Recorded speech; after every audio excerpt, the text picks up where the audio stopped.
The year 2014 marked yet another chapter in the long and unassuming history of the Roosevelt dime. First minted in 1946 to honor President Franklin D. Roosevelt's fight against polio and his role in establishing the March of Dimes, the 10-cent piece had endured nearly 70 years with few changes. Its obverse continued to feature his dignified profile, while the reverse maintained the torch, olive branch, and oak branch symbolizing liberty, peace, and strength. By this point, the dime had settled into the background of American commerce, quietly minted in huge quantities each year and largely ignored by collectors who tended to favor older silver issues. In 2014, production at the Philadelphia and Denver mints continued without pause, churning out hundreds of millions of these clad copper-nickel dimes to satisfy demand. But somewhere in the hum of the presses, in the faint clatter of coins dropping into bins, a subtle mishap occurred on the production floor of the Philadelphia Mint, where high-speed presses ran at a blistering pace. A single pair of dies had been improperly aligned during setup. The misalignment wasn't catastrophic. It didn't destroy the dies or bring production to a halt, but it introduced a flaw so rare and unusual that it would go unnoticed for months. Technicians either didn't see it or didn't recognize its potential significance, and so the flawed dimes rolled out into circulation, indistinguishable at first from the millions of others. Several months later, in the quiet of his study in upstate New York, a collector named Walter carefully unwrapped a roll of 2014 dimes he had picked up at his bank. Walter wasn't a full-time dealer or even particularly well-known among collectors, but he had a sharp eye for oddities, a passion born of years spent hunting through rolls for doubled dies and off-center strikes. He relished the quiet ritual of searching, and on that evening he had no reason to expect anything out of the ordinary. Yet as he spread the dimes on his felt mat and began inspecting them one by one, his attention caught on something unusual about the sixth coin in the roll. At first glance it appeared ordinary, but something about the lettering around Roosevelt's portrait looked wrong. The word liberty seemed to slant upward slightly, and the "In God We Trust" motto was faint, its letters distorted and partially missing at the tops. Intrigued, he turned the coin over and felt a chill run through him. On the reverse, the oak branch and olive branch appeared compressed to one side of the torch, leaving an unusually wide blank space along the opposite rim. The torch itself was oddly elongated, as though pulled slightly toward the edge. Walter's hands trembled as he held the dime under magnification, realizing this was no ordinary strike. He compared it against several normal examples from the roll, confirming that this was something extraordinary. His heart raced as the possibilities ran through his mind. It wasn't the kind of mechanical doubling he'd seen countless times before. It was sharper, more dramatic, more intentional. He suspected immediately it was a misaligned die strike combined with an off-center planchet, a rare convergence of two distinct errors. But what really stood out was the reverse. A faint, ghost-like image of Roosevelt's profile had impressed itself behind the torch and olive branch, the result of a severe die clash. Walter sat back in his chair, stunned, a smile slowly spreading across his face as the implications sank in. He didn't tell anyone at first, not even his closest collector friends. Instead, he sent the coin off to a grading service under a different name to avoid drawing attention. The wait for the results was excruciating, and he checked his mailbox daily. When the slab finally arrived, his suspicions were confirmed, and then some. The graders described it as a 2014 P. Roosevelt dime with a dramatic misaligned die error, off-center strike, and strong die clash, a trifecta of rare features on a single coin. They gave it a high mint state grade and noted the exceptional clarity of the clash marks, which resembled a ghostly double exposure photograph. Word of Walter's find spread quickly once he shared it at a local coin show. At first, the offers were modest. Modern errors often take time to gain traction among collectors, but interest grew as more photos circulated online. Within weeks, he received an offer of $350, which he politely declined. Another collector offered $600 soon after, then $900 as news of the coin reached wider forums. Walter, however, was patient. He knew better than to jump at the first wave of interest. By the time the major auction houses took notice, the market was buzzing with speculation. How many of these error dimes existed? Could more be found? Were they confined to Philadelphia? Or had Denver struck similar pieces? In late 2015, a second example surfaced, this one in lower grade, but still showing the same remarkable features. It sold privately for $1,200, which only fueled the frenzy further. Over the next 2 years, only a handful of additional examples emerged, most in well-circulated condition and none matching the crisp detail of Walter's original find. Each new discovery drove up the value of the higher-grade specimens, with prices climbing past $2,500 and then $3,800 for coins in mint state. Auction houses began describing the error as one of the most dramatic modern dime varieties in decades, calling it a triple anomaly for its combination of misalignment, off-center strike, and bold clash marks. Walter's dime remained the finest known example, and in 2018 it shattered expectations at auction, selling for an astonishing $7,900. The physical characteristics of the error continued to captivate collectors. On the obverse, Roosevelt's profile was skewed slightly toward the rim, with his neck and jawline elongated unnaturally by the die's misalignment. The motto, "In God We Trust," appeared faint and stretched, its top halves lost in the upper field. The reverse was even more arresting. The oak and olive branches were crowded to the left of center, while the torch appeared to lean, as if caught in a gust of wind. Most remarkable of all were the clash marks, a shadowy outline of Roosevelt's face pressed faintly behind the torch and branches, an eerie echo of the obverse design lurking on the reverse. Yet the story of Walter's dime held one final twist. Months after the record-setting sale, a researcher at the American Numismatic Society reached out to him, having studied the high-resolution photographs of the coin.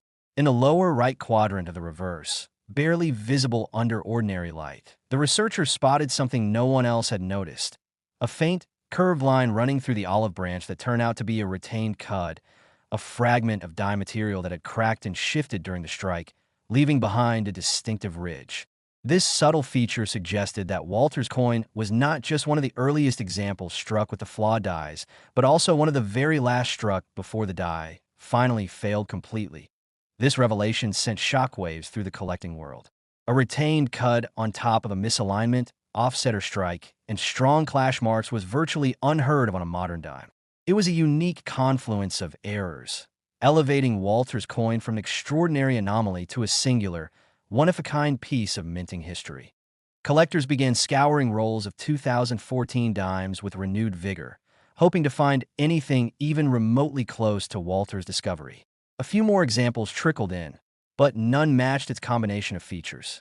By 2020, the market for the error had settled into a steady rhythm, with circulated specimens trading hands for $1,500 to $2,000 and mint state coins occasionally breaking the $5,000 mark. But Walter's dime, now recognized as the definitive example of the variety, was estimated to be worth well into the five figures, a testament to its unmatched combination of rarity and dramatic error features. The 2014 Roosevelt dime, once just another modern issue destined to disappear into drawers and vending machines, had revealed itself as a modern legend.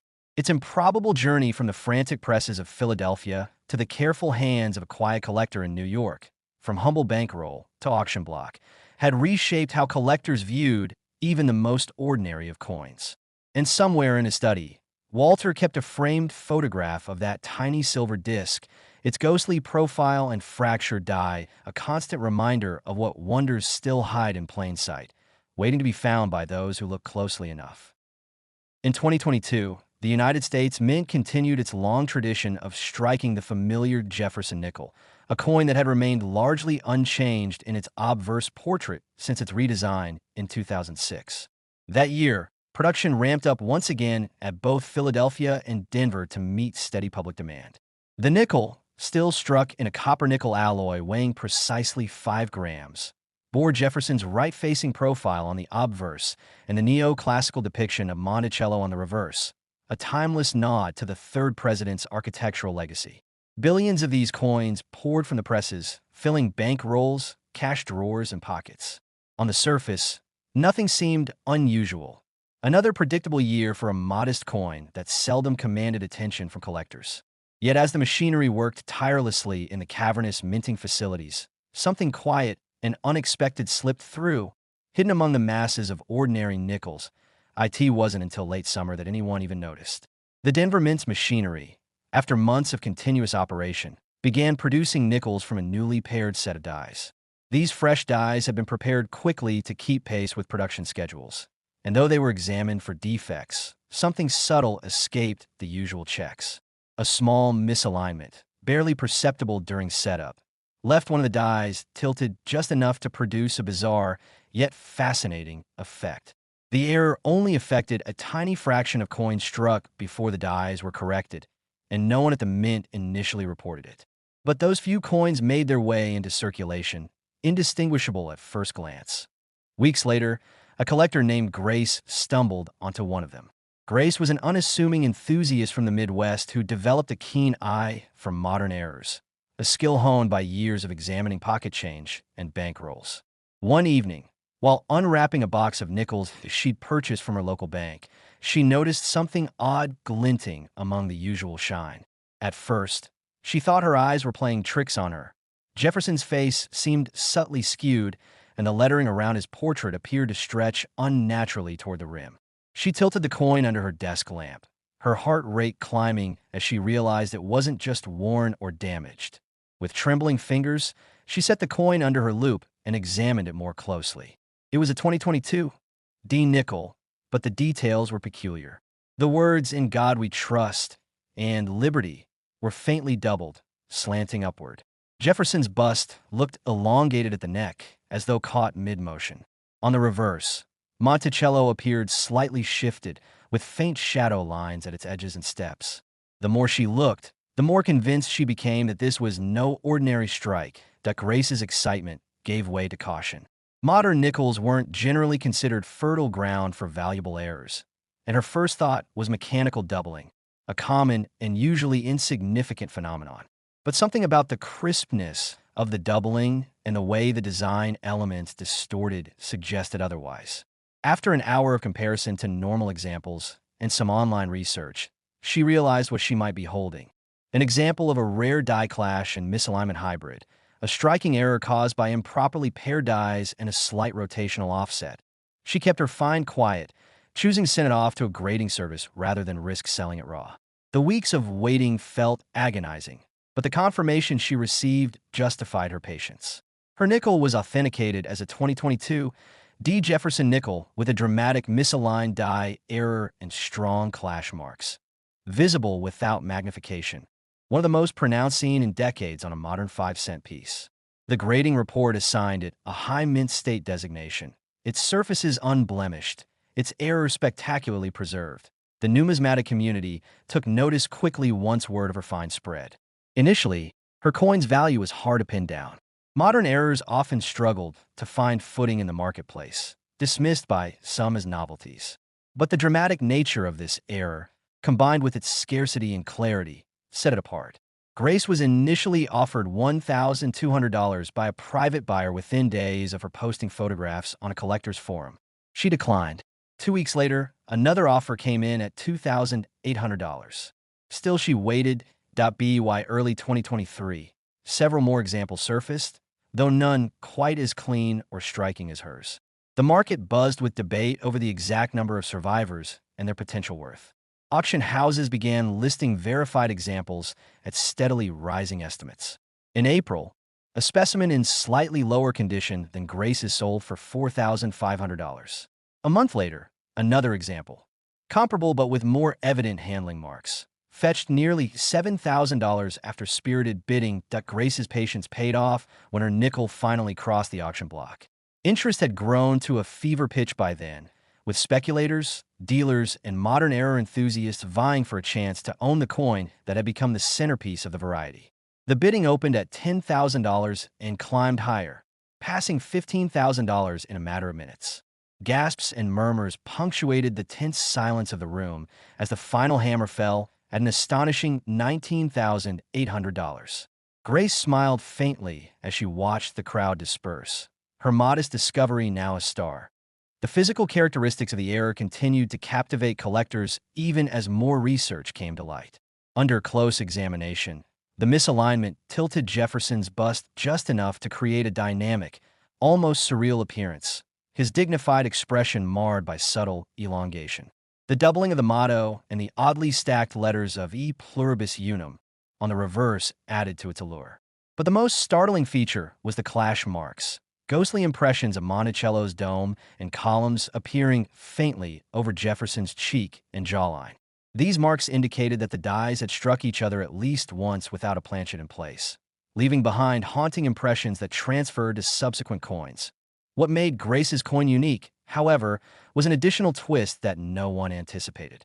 When her coin was examined under specialized lighting at the auction house, a faint but undeniable die crack became visible running from the rim at 7 o'clock through Jefferson's collar and into his shoulder. This crack suggested that her coin was struck near the very end of the era run, just before the mint corrected the die setup and retired the damaged equipment. As such, her nickel wasn't just one of the finest examples known. It was possibly among the final survivors of the era sequence. The revelation of this crack rekindled interest among collectors, who now speculated about the existence of an even rarer subvariety distinguished by this late-stage damage. The possibility that Grace's coin belonged to the very last moments of an already rare event added yet another layer of intrigue, driving further interest and inspiring others to scour their change for another example. In the months that followed, prices continued their unpredictable climb. Lower-grade examples began trading hands for around $8,000, while a pristine, uncirculated coin without the die crack sold privately for just over $15,000. Yet Grace's unique combination of features, high grade, dramatic clash marks, strong misalignment, and late-stage die crack, remained unmatched, setting a benchmark and inspiring endless speculation about whether an even more dramatic specimen might one day surface. The 2022 Jefferson nickel, once dismissed as just another modern issue destined for soda machines and parking meters, had transformed into a legend of contemporary numismatics, its quiet rebellion against the perfection of modern, minting a reminder that even today, remarkable mistakes can hide in plain sight, waiting for the right pair of eyes to uncover their story. The year 2010 was supposed to usher in a subtle continuation of a tradition that had already been rewritten the year before. The United States Mint, still adjusting after the historic four-design Lincoln Bicentennial Cents of 2009, resumed striking the shield reverse design on the Lincoln cent beginning in 2010. This new design replaced the familiar Lincoln Memorial reverse, symbolizing unity with a bold, stylized shield featuring 13 vertical stripes under a broad horizontal banner. Over 3.5 billion of these coins rolled off the presses of Philadelphia and Denver in 2010, an astounding number that made them seem utterly common, destined for pockets, jars, sidewalks. Yet somewhere in that flood of gleaming copper-plated zinc cents, something unusual slipped through, something no one at the Mint expected, and very few outside had even noticed at first. The Denver Mint had struck over 2 billion of these coins alone. It was a year of tight schedules, increasing demand for small change in circulation after the financial upheaval of the previous years, and constant pressure to maintain error-free quality despite massive output. Against that backdrop, in the controlled chaos of dies and presses running at breathtaking speed, a few stray cents emerged that carried a whisper of imperfection, one that would prove astonishing in the right hands. This particular variety, a result of a doubled die on the obverse, subtly distorted Lincoln's profile and lettering, creating faint yet visible doubling under magnification. Not an obvious flaw, but an unmistakable deviation from the norm for those patient enough to spot it. Years later, one such coin rested quietly in a small lot of circulated pennies, nestled in a bag a collector had bought at a flea market. The collector, Michael, was known for his meticulous eye and quiet determination. He wasn't searching for 2010 pennies that day. No one really was. Most collectors still chase the 1995 double die or earlier wheat cents, convinced anything minted after the 1980s was unlikely to carry much value. But Michael believed that modern coins still had stories to tell. He poured the bag out onto his table one late autumn evening, methodically sorting, weighing, inspecting. At first, the sea of Lincoln shields blurred together, copper red and dull brown, but he caught himself pausing on one that just felt a little different. The obverse struck him first. The letters of Liberty didn't seem quite right, and the date, 2010, appeared to carry faint shadows just below the primary numerals. He tilted it under the light, blinked, tilted it again. The profile of Lincoln's nose and mouth seemed ever so slightly doubled, as though two impressions had kissed the surface. His heart began to beat faster. He pulled out his loupe, confirming what his naked eye had suspected. Doubling. Clear, distinct, and precisely where doubling shouldn't have been. He spent the next hour cross-referencing online resources, verifying known error varieties, and searching auction archives. To his astonishment, there was little documented on 2010 double die cents. Very little. A couple of vague mentions on niche forums, a low-resolution photograph here and there, whispers of something rare but unconfirmed. Michael's pulse quickened. If this was what he thought it was, he might have stumbled across something nearly unique. For weeks he kept the coin close but quiet. He reached out to a trusted numismatist friend to authenticate it and send it to a professional grading service. The wait was agonizing, weeks that felt like months, but the email finally arrived, confirming his hunch. The coin was genuine. A 2010 D. Lincoln cent, obverse double die, uncirculated condition, with doubling on the date and liberty, and minor doubling evident on the motto. It was real, and it was rare. The news shifted everything. Michael went from quiet excitement to anxious calculation as he watched the market react. At first, the value was hard to predict. Modern era coins could be unpredictable, dismissed at first and then suddenly prized. Early mentions in collector circles fueled speculation, and a few more examples began surfacing, though none quite as crisp as his.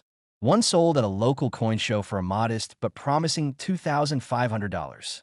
Another a few months later reportedly fetched closer to $6,000 in a private sale. As word spread, collectors who had written off the 2010 Shield cents as too modern, too ordinary, began rifling through their own hoards. The following year, certified examples started appearing at larger auction houses, drawing headlines and fierce bidding. Prices climbed into the tens of thousands, especially for well-preserved examples like Michael's, with its pristine surfaces and sharply defined doubling. The chatter grew. Was this the new darling of modern-era collectors? Dealers speculated about mintage numbers, some estimating fewer than a dozen confirmed examples in mint state. As demand outpaced supply, whispers of even higher values began to circulate.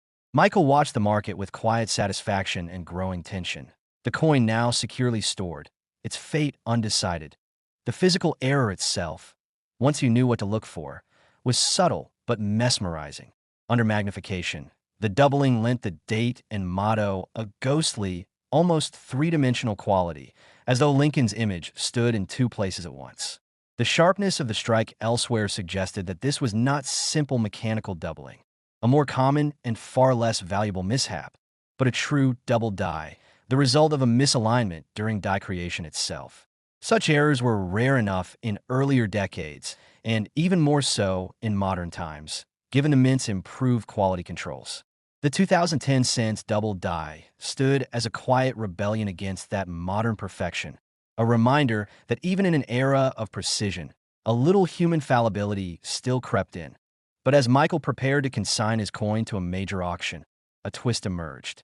During pre-sale research, the auction house identified something unusual, a minor but distinctive die crack running through the shield on the reverse. This crack was not noted in earlier sales of similar errors and suggested his coin might be from an even earlier stage of the error's production, possibly one of the very first struck before the die deteriorated further. That detail, though tiny, sent ripples through collector forums as specialists debated whether it might elevate the coin status even further as a first-strike variety. Michael's anticipation deepened. The day of the auction finally came. Bidding opened aggressively, quickly surpassing the last publicly known record of $35,000. Hands raised, paddles flashed, numbers climbed higher in a fevered rhythm. By the time the final gavel fell, the 2010 double die cent had sold for a staggering $82,000, shattering expectations. And even after that, collectors continued whispering that the market for these elusive coins was far from done growing. In the months that followed, prices continued their erratic climb as collectors scoured rolls, bags, and jars for another chance at history. Some examples in slightly lesser condition still commanded between $20,000 and $40,000, while speculation mounted that a flawless specimen, if one ever surfaced, might someday breach six figures.